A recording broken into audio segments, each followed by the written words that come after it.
Doctor একটু দেখবেন। জামা খুলুন। তুমি সব জামা টামা খুলে খালি গায়ে দাঁড়িয়েছো কেন? কাকে চাই? সপ্তমীকে বিয়ে করতে চাই। আমার বিয়ে নিয়ে আপনাকে কে কথা বলতে বলেছে? আমাকে তাড়ালে চম্পাকে ঘরে আনা যায়।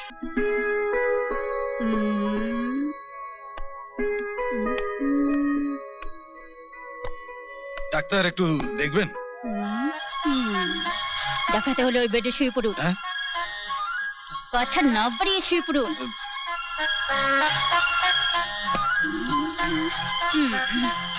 এবার জামা খুলুন। সে কি দেখাবেন অথচ জামা খুলবেন না? আবদার খুলুন। খুলছি খুলছি।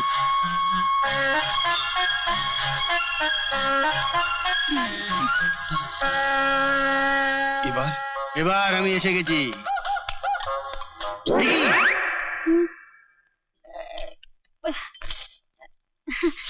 মামা মামা, এই যে তোমার রুগী। আমি সব ঠিক মতো করে দিয়েছি। রুগী?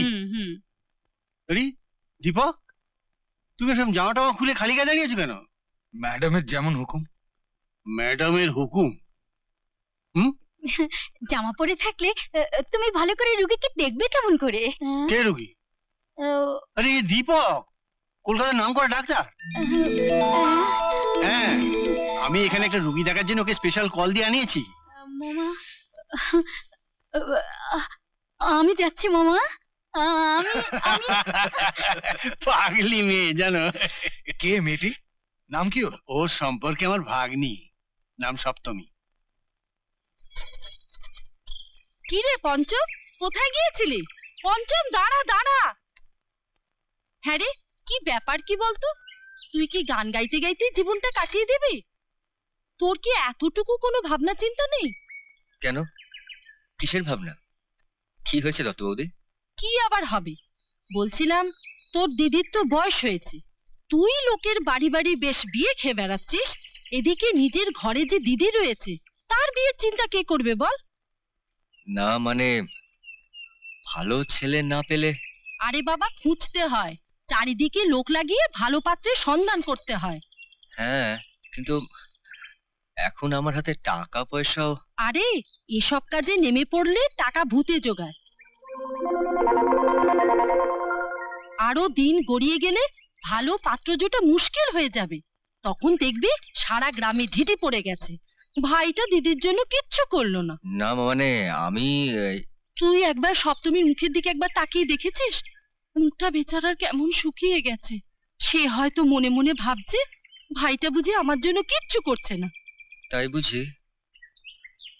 ঠিক আছে, আমি দেখছি আমি কি করতে পারি। চলি রে, বাড়িতে আমার রাজ্যের কাজ পড়ে আছে। তুই কিন্তু আসবি, আসবি কিন্তু। হ্যাঁ হ্যাঁ হ্যাঁ।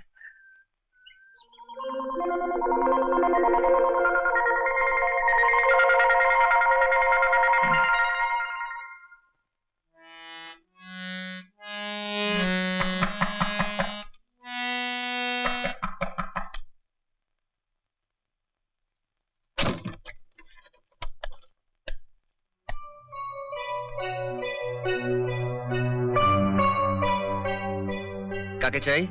আমি সপ্তমীর অভিভাবকের সঙ্গে একটু কথা বলতে চাই। আমি সপ্তমীর অভিভাবক, বলুন কি বলবেন?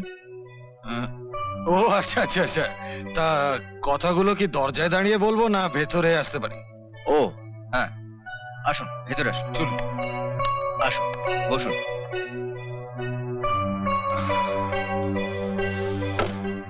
এবার বলুন যে আপনি কি বলতে চান। বলছিলাম যদি আপত্তি না থাকে তাহলে আমি সপ্তমীকে বিয়ে করতে চাই।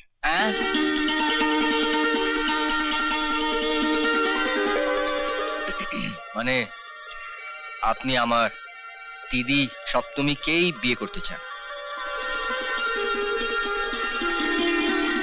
আরো দিন গড়িয়ে গেলে ভালো পাত্র জোটা মুশকিল হয়ে যাবে। তখন সারা গ্রামে ঢিঢি পড়ে যাবে যে ভাইটা দিদির জন্য কিছুই করলো না। আপনি কি চাকরি করেন? চাকরি করলে কত টাকা মাইনে পান? বোনাস আছে, পেনশন আছে, কত টাকা বাড়ি ভাড়া পান, প্রভিডেন্ট ফান্ড আছে? দাঁড়াও দাঁড়াও দাঁড়াও, একটু দম তো নিয়ে নাও। আমি চাকরি করি না। চাকরি করেন না? তার মানে বেকার? না না, বেকার নই। ও, আপনি তাহলে ব্যবসা করেন? কজন স্টাফ আছে? ইনকাম ট্যাক্স দেন? বাড়ি আছে, গাড়ি আছে। আছে আছে, সব আছে। মা আছে, দাদা আছে, গাড়ি বাড়ি চাকর বাকর সব আছে। ও ঠিক আছে, আপনি একটু বসুন।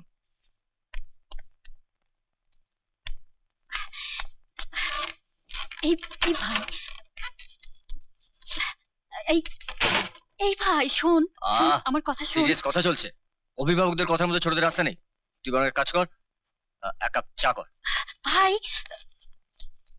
2000 দেখুন, আমি হিসেব করে দেখেছি 2 বছরের আগে দিদির বিয়ে দেওয়া যাবে না। কেন কেন, কোনো ভাড়া ঠাড়া আছে নাকি? না না না না না, ওসব কিছু নয়। আসলে আমি গানের টিউশনই করি, তা প্রত্যেক মাসে কষ্ট করে দিদির বিয়ের জন্য কিছু কিছু টাকা জমাই। তা আমি হিসেব করে দেখেছি যে 2 বছরের মধ্যে দিদির বিয়ে দেওয়ার জন্য আমার হাতে অনেক টাকা জমে যাবে। তোমার দিদির বিয়েতে 1 পয়সা খরচ হবে না তোমার।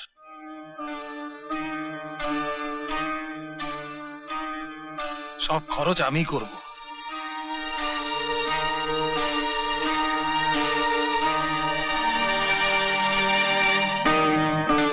তোমার মামার সাথে কথা বলে দিনক্ষণ সব তুমি ঠিক করো।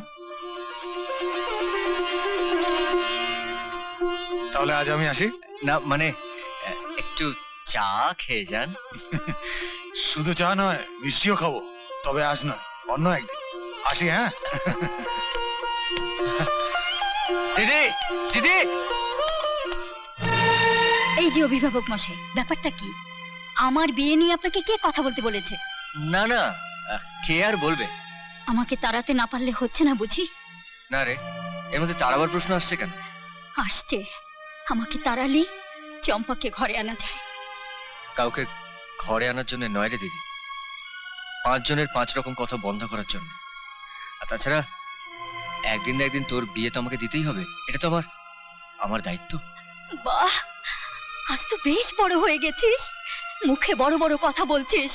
তবে আমার কথাটাও শুনে রাখ, তোকে একা ফেলে এখন বিয়ে আমি করব না, ঘাট থেকেও নামবো না তোর।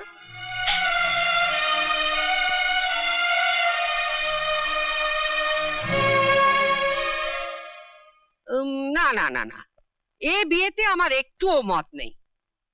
হ্যাঁ রে দীপু, তুই শেষে একটা গেও মেয়েকে বিয়ে করবি? ইস, শোনা থেকে না আমার গাটা কেমন ঘিন ঘিন করছে। কেন, গায়ের মেয়ের অপরাধ কি? ঠিক ঠিক ঠিক।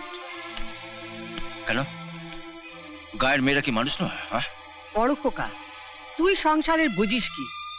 সারাদিন তো অধ্যাপনা আর পড়াশোনা করে কাটিয়ে দিস, তারপরে এতখানি বয়স হলো, তবু বিয়েটাও তো করলি না। আমি সেই জন্যই তো বলছি, আমি বিয়ে করিনি বলেই তো দীপুর বিয়ে দিয়ে ঘরে বউ আনা দরকার। তুমি এই বিয়েতে বাধা দিও না। না, চলে যাও ব্রাদার, চলে যাও।